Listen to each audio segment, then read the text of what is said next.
அடுத்து பாருங்கள், தசம எண்கள் 204/17 ஈக்குவல் டு 12 எனில் 0.0204/17 இதோட வேல்யூ என்னன்னு கண்டுபிடிக்க சொல்கிறாங்க.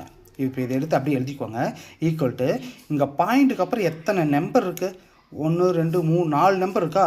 அதை இன்ட்டு போட்டு 1 போட்டு 4 0 போட்டுக்கோங்க. சரிங்களா? போட்டுக்கிட்டு கீழே மேலே என்ன போட்டிங்களோ அதே தூக்கி கீழேயும் போட்டுக்கோங்க.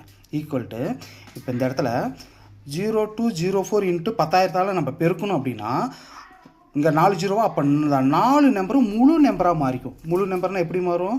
0204 மாறிக்கும். சரிங்களா? இப்போ முன்னாடி 0 இருக்கிறதுனால அது வராது. மீதி என்ன இருக்குது?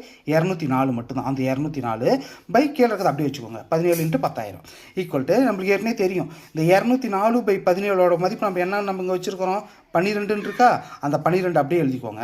இன்ட்டு அந்த 1/10,000 அப்படியே எழுதிக்கோங்க. இப்போ 12 12/10,000. இப்போ இது என்னவா மாறும்னா, இப்போ கீழே 12 10,000 நம்ம வகுத்தோம் அப்படின்னா என்னவா மாறும்னா, கீழே எத்தனை 0 இருக்குது? 4 0வா? அப்போ மேலே 4 நம்பர் வரும்.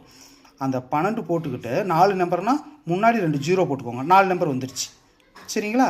அப்போ முன்னாடி 0.0012 அதுதான் இங்கே ஆன்சர்.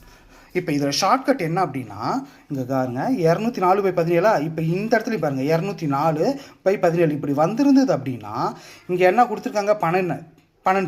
அந்த 12 கடைசியாக வச்சுக்கோங்க.